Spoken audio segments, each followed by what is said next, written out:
Mereka bilang ini 1.000 rupiah. Ya kan? Tapi makin lama di dalam isi riba, 1.000 rupiah yang dulu bisa dipakai untuk membeli 50 kg emas pada tahun 46, ketika pertama kali diberikan rupiah, hari ini diberikan tukang parkir pun tidak mau. Maka mereka ganti gambarnya dengan Soekarno-Hatta, nolnya ditambah 2, menjadi 100.000. Yang 99.000 dari mana? Ya kan? 99.000 dari mana? Dan kalau ini kita belah 2, dibelah 4, mau saya kasih 4 mahasiswa. Kemana samannya tadi itu nilainya? Ya, ini seperti sihirnya Fir'aun yang menjadikan tali sebagai ular. Nah, orang Amerika bilang, pedagang Amerika, saya juga punya kertas sendiri, namanya greenback. Tapi kertas saya punya 10.000 kali lipat dari kertas saudara. Jadi kalau Bapak Ibu sekalian, adik-adik pergi ke Washington sana, ke New York, bawa uang 100.000. Belum tentu mahasiswa punya uang 100.000 kan? Harus bekerja 2 hari untuk mendapatkan uang 100.000. Pergi ke Washington, saya mau beli Coca-Cola 1 botol. Apa mereka bilang? Apa mereka bilang? Ini kertas funny, this is funny paper, gak laku. Tapi siapapun datang ke Ternate dengan $100, you punya cengkeh, berikan pada saya. Saya mau beli, you punya Coca-Cola, tapi saya minta 1 truk. Apa yang kita lakukan? Kita berikan Coca-Cola 1 truk, karena mereka bilang, mereka bisa yakinkan kita, selembar kertas mereka 10.000 kali lipat dari lembar kertas kita. Dan mereka bilang, kita punya kertas tidak laku, mereka punya kertas laku di seluruh dunia. Betul nggak? Dengan cara itulah seluruh cengkeh Ternate habis. Pala Ternate habis. Seluruh kekayaan Ternate habis, hanya diganti dengan byte komputer. Dengan cara itulah kemiskinan dan pemiskinan dilakukan oleh para bankir. Jadi banking is crime. And bankers are the criminal. Dengan sihir ini. Ya. Nah, dan ini baru satu fase. Saya minta satu tahap lagi untuk menjelaskan dengan uang kertas yang sudah merupakan kezoliman ini, ya, itu menjadi berlipat ganda zolimnya melalui banking system, di mana ini digelembungkan. Kalau tidak ada bank, kalau saya punya uang 100.000 dipinjam oleh Ustadz Nur, maka uang saya habis. Saya akan memiliki kembali kalau dikembalikan. Tapi dengan banking system, kalau uang ini saya hutangkan, dia beranak pinak. 20 kali lipat. Uang 100 miliar, kalau ditaruh di bank, maka bank detik itu mencatatkan dalam bukunya punya uang 100 miliar. Betul nggak? Dan itu dilegalisir oleh pemerintah. Bahwa you boleh mengakui itu sebagai milikmu. Dan bagi bank, uang titipan ini liability. Maka dia harus sewakan.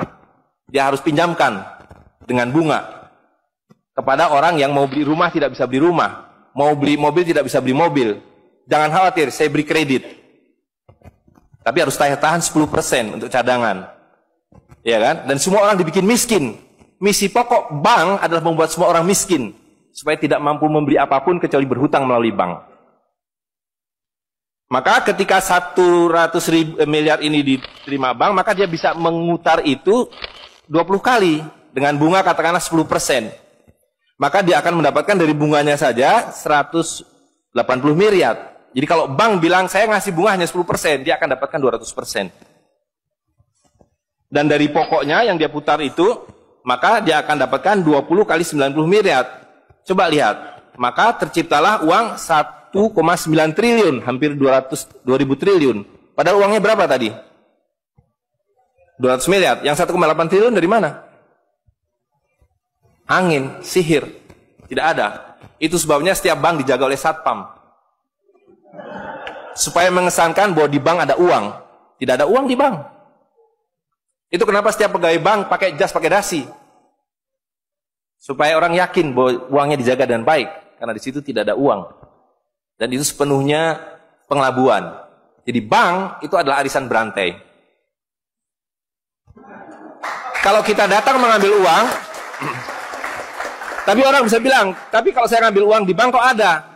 Uang siapa yang diberikan? Uang Anda sudah nggak ada. Jadi orang percaya bahwa bank adalah tempat yang paling aman menyimpan uang. Bank adalah tempat paling tidak aman menyimpan uang. Belum Anda keluar dari pintu bank, uang Anda sudah nggak ada. Membuktikannya gampang. Datang pada hari yang sama, minta saya mau ambil uang saya hari ini. Potong telinga saya kalau Anda dapat uang, kecuali 10% dari nasabah. Bisa dipahami? Ya. Uangnya tidak ada. Itu. Nah, tapi yang perlu dipahami adalah akibatnya. Kalau kita tadi punya uang 100.000, di sini ada satu handphone, maka berapa harga handphone ini? Ceteris paribus kata ekonom. Maka harga handphone ini ada 100.000, ya kan? Tapi ketika ini digelembungkan menjadi 2 juta, sementara sumber daya alamnya tetap, berapa harga handphone ini? Menjadi 2 juta. Dan itu mereka bilang inflasi.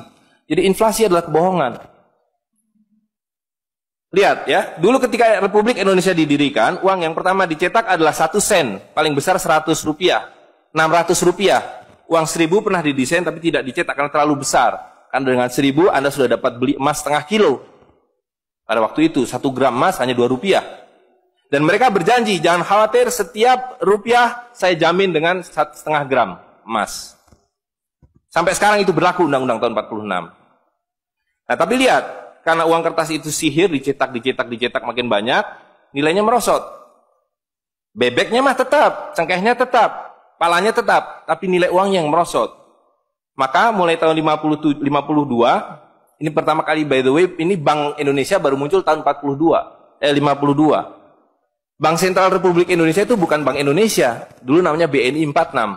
Tapi Belanda tidak mau. You mau merdeka, you mesti nurut saya. Hentikan BNI 46, ganti dengan bank saya, The Jeffers Bank, menjadi Bank Indonesia. Dan hentikan uang Republik Indonesia, ganti dengan uang saya, Guilders, yang kemudian berubah menjadi uang Bank Indonesia. Oke? Nah, begitu muncul tahun 52, rupiah sudah mulai tidak laku. Dibikinlah uang 1.000 rupiah. Ringkas cerita, tahun 57, uang 1.000 sudah mulai tidak laku. Dibuatlah 2.500 rupiah. Dibuatlah uang 5.000, pertama kali muncul 64, uang 10.000 rupiah. Pak Kano bilang kita sudah terlalu miskin. Maka uang 1.000 digunduli menjadi 1 rupiah yang disebut senering. Tapi tidak lama kemudian muncul lagi. Karena uang kertas adalah penipuan. Worthless. No value. Ringkas cerita, Pak Harto dibilang berhasil dalam pembangunan, dia bikin uang 50.000 rupiah. Dengan gambar Pak Harto dan kapal terbangnya. Tapi inilah ilusi yang lain. Inilah sihir yang lain. Semakin besar uang Anda bukan semakin kaya. Semakin uang besar Anda berarti semakin miskin. Bisa diikuti? Maka ketika terjadi krismon, rupiah makin tidak laku, harus dibikin uang 100.000. Dan sekarang uang 100.000 sudah mulai tidak laku. Ibu-ibu sudah komplain kalau pergi ke pasar dengan 100.000. Betul nggak, Bu? Sudah tidak bisa beli apa-apa ini. Maka mereka dua pilihannya. Pilihan pertama adalah mereka akan mencetak uang 200.000, 500.000. Tapi tidak mungkin, komputer sudah nggak bisa menghitung, kalkulator nggak bisa menghitung, hang, terlalu banyak nolnya. Pilihan kedua adalah digunduli nolnya, redenominasi. Jadi redenominasi itu bukan untuk mengatasi inflasi, tapi untuk menutupi inflasi. Jadi itu adalah pengelabuan di atas pengelabuan, di atas pengelabuan, di atas pengelabuan. Gitu, ya. Jadi secara real, uang 100.000 ini dulu ketika Pak Harto masih berkuasa menjelang jatuh itu, kalau dibelikan telur dapat 50 kilo. Masih ada yang ingat gak, Bu? Kali ibu-ibu ingat pasti. 1 kilo telur harganya 2.000 rupiah. Begitu Pak Harto jatuh, dibilang ini gara-gara krismon, uangnya sama. Walaupun ini belum ada waktu itu, karena ini masih 50.000 aja udah besar waktu itu. Uang yang sama dengan telur yang sama, tiba-tiba dibawa ke pasar, saya mau beli telur. Bu, hari ini tidak dapat 50 kilo lagi. Hari ini cuma dapat 13 kilo. Karena daya belinya, telur sekarang 7.500. Dan hari ini, kalau di pasar Ternate berapa, Bu, harga telur sekilo? Hari ini. Di Jakarta 20.000. Dan telurnya sama. 1 kilo itu isinya 16 butir, 17 butir, 18 butir. Uangnya sama. Tapi hari ini kalau dibelikan telur hanya dapat 5 kilo. Kemana yang 45 kilo? Itu yang mereka rampok. Itu yang mereka rampok dengan melalui apa yang mereka sebut inflasi. Tapi sebenarnya dengan cara penggelembungan uang. Kertas yang terus-menerus nilai. Nah, satu lagi Pak ya, saya minta ini karena ini penting sekali. Ini penting sekali. Nah, sistem zalim ini kemudian difikskan dalam satu sistem politik yang disebut nation state pada level global. Karena judulnya kan globalisasi uang. Jadi, negara bangsa itu diciptakan oleh para bankir pada abad ke-20. Jadi waktu Indonesia merdeka, Singapura merdeka, Malaysia merdeka, Afrika merdeka, itu bukan kemerdekaan spontan, tapi didesain. Didesain karena kalau dulu mereka mau merampas cengkeh orang Ternate, mau merampas kepala orang Ternate, dia harus bawa serdadu ke sini, Dia harus ambil cengkeh dan palanya. Repot kan? Maka dengan menciptakan uang kertas, mereka tetap bisa mengambil cengkeh orang Ternate, mengambil pala orang Ternate tanpa harus kirim serdadu di sini. Dan karena itu saya kasih merdeka.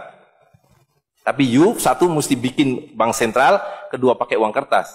Supaya saya tetap bisa membeli 1 barel minyak Anda dengan harga 4 sen dolar. Karena mencetak uang ini biayanya hanya 4 sen, 500 rupiah. Ya, jadi berapapun harta yang kita punya bisa dibeli dengan cara itu. Nah, lalu tadi saya sudah ceritakan uang kertas itu dimunculkan bersamaan dengan konsep negara nasional plus hutang negara. Boleh merdeka tapi miskin.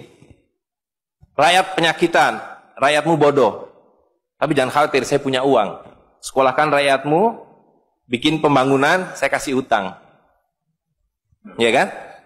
Nah, jadi tugas pemerintah itu, republik, adalah satu, mengambil hutang dari bank, menghabiskan utang itu, melalui apa yang disebut APBN. Lalu dulu mereka tanya, jadi bagaimana saya membuat APBN? Jangan khawatir, sekolahkan anak-anak pintar kamu ke Berkeley, ke Chicago, ke Harvard. Mereka dididik untuk membuat pembangunan. Lalu dikasih paket hutang, dan diajari, kalau nggak bisa, kirim konsultan seperti John Perkins dan sejenisnya. Lalu ada satu pertanyaan, bagaimana kami membayar hutang kami kalau begitu? Mereka bilang, punya 200 juta rakyat, pajaki rakyat kalian. Pajaki rakyat kalian. Kalian punya pala, punya cengkeh, habisi hutang kalian. Karena membayar hutang, kalau kita hutang 5 miliar dolar setiap tahun, apa mereka kasih berkoper-koper dolar? Apa yang mereka kasih ke kita? Mereka hanya mengetik di komputer 5 miliar dolar, ting, masuk ke Bank Indonesia. Nanti Bank Indonesia tinggal kirim ting ke Bappenas, Bappenas ting ke departemen-departemen itu. Tapi ketika kita mau membayar hutang mereka, bisa kita mengetik di komputer 5 miliar dolar, ting, dibayarkan ke Bank Dunia? Nggak bisa, mesti punya devisa. Dari mana kami punya devisa? Mesti beli dolar kami. Caranya tebang hutang kalian. Habisi boksit kalian, habisi mineral kalian, betul nggak? Nah, jadi itulah yang terjadi di dalam sistem Fir'aun sekarang ini, bahwa pemerintah itu didesain hanya untuk mengambil hutang dari bank, menghabiskan melalui APBN dan proyek, kemudian memajaki rakyat. Karena itu pajak semakin hari semakin tinggi, semakin banyak, semakin tinggi, semakin banyak, gitu. Nah, jadi kalau digambarkan seperti ini, ya kan? Wilayah domestik nasional itu adalah demokrasi, supaya kalau 5 tahun harus ganti. Kalau ada presiden, ada perdana menteri yang tidak nurut pada para bankir, out. Tapi para bankir tidak pernah berganti, mereka turun-temurun, perusahaan swasta, anak beranak pinak. Ini kira-kira hanya 400 keluarga di dunia ini yang menguasai seluruh sistem keuangan dan politik. Jadi kita ini sekarang utangnya tiba-tiba sudah 2.100 triliun. Padahal tahun waktu Pak Harto jatuh itu utangnya hanya berapa? 50 miliar dolar. 500 triliun. Sekarang sudah 2.000 triliun. Dan begitu kurs dolar berubah, utang kita nambah. Gitu. Dan BI tidak pernah memenuhi janjinya. Karena tugas pokok BI adalah menjaga stabilitas kurs. Tidak pernah bisa. Dan tidak akan pernah bisa apapun yang dilakukan karena memang tidak ada nilainya, gitu. Nah, jadi sebagai penutup, maka apa yang harus kita lakukan adalah membalik seperti yang mereka dulu lakukan. Yang mereka dulu lakukan adalah mengambil emas dan perak dari orang tua kita, mereka lebur menjadi batangan, dia simpan di berangkas, dan kepada kita dikasih toilet paper ini, kata Mahathir Muhammad. Maka yang harus kita lakukan sekarang sebelum ini jadi apa? Oncom. Lebih berharga oncom. Tukarkanlah menjadi emas dan perak, menjadi dinar dan dirham, dan kemudian gunakan untuk muamalah. Karena Nabi sudah mengatakan akan datang satu zaman di mana semua yang kamu miliki tidak ada harganya, kehabisan nilai, kecuali dinar dan dirham, kecuali emas dan perak. Jadi kalau dilihat, ya dolar dalam dinar atau dinar dalam dolar dalam 10 tahun terakhir 2004 itu cuma 54 dolar, hari ini sudah di atas 250 dolar. Dan lihat, menipunya uang kertas ya. Kalau kita pakai untuk menyimpan naik haji, kalau Anda menabung dolar, maka tiap tahun naik. Saya sudah hitung ini, dan ini valid sekali. Naik setiap tahun itu 3,5%. Kalau Anda menyimpan rupiah, setiap tahun naik 5%, nggak nyampe-nyampe. Tapi kalau Anda menyimpan dinar, maka dia akan turun 8% setahun. Jadi tahun 2000 naik haji butuh uang 21 juta rupiah. Kalau dinar butuh 71 dinar. Tapi hari ini kalau mau naik haji butuh hampir 40 juta rupiah. Dengan dinar cukup dengan 16 dinar. Jadi dulu kalau punya rupiah naik haji satu orang, sekarang sampai Dubai suruh pulang. Nggak cukup uangnya. Tapi dengan dinar dulu naik haji satu orang, sekarang bisa naik haji 4 orang. Dengan kata lain, kalau Bapak Ibu sekalian serahkan cengkeh Bapak Ibu sekalian dan menerima uang kertas, Anda 4 kali miskin. Detik itu juga dalam konteks ini.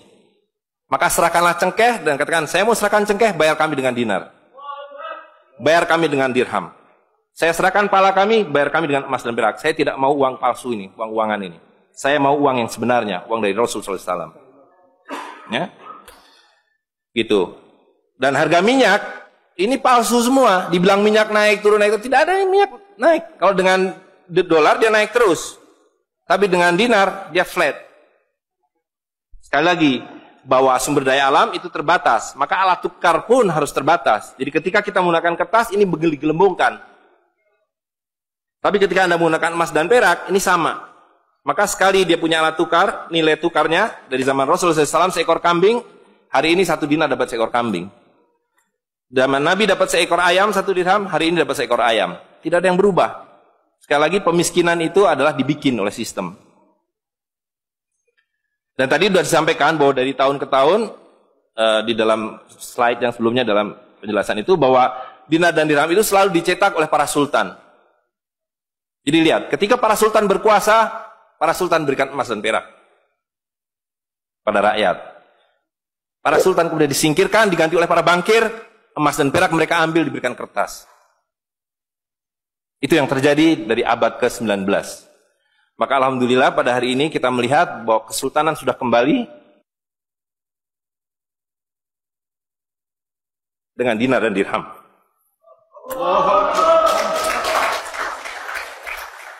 Dan ini adalah awal berakhirnya sistem riba.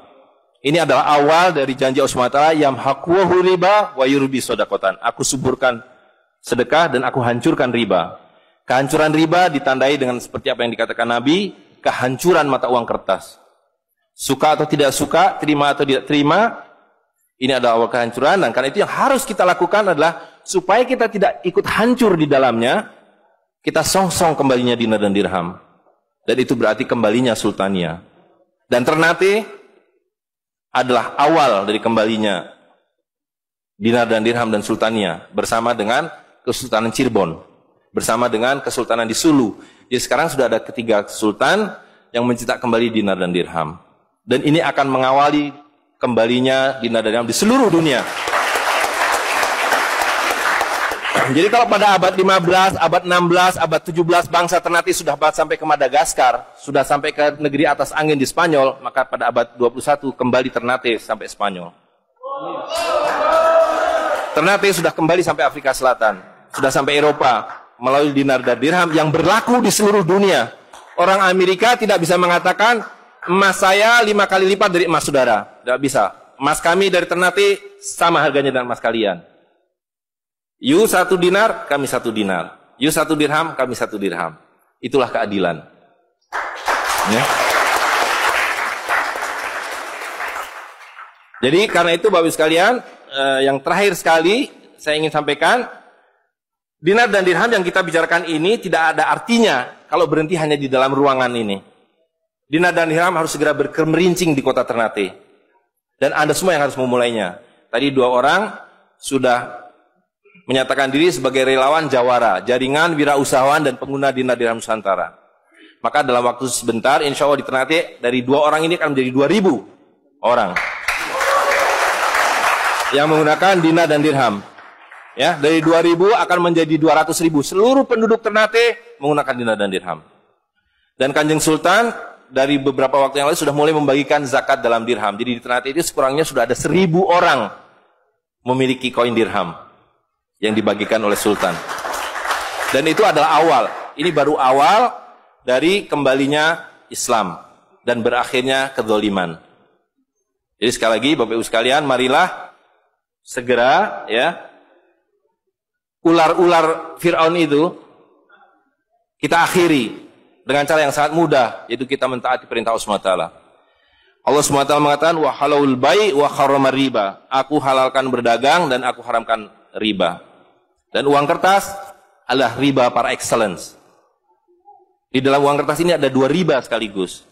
Ya. Jadi saya kira itu saja. Saya mohon maaf mengambil waktu agak terlalu banyak, tapi ini penting karena supaya clear semuanya. Ya. Karena ini baru pertama kali dibicarakan di Ternate. Demikian, Assalamualaikum warahmatullahi wabarakatuh.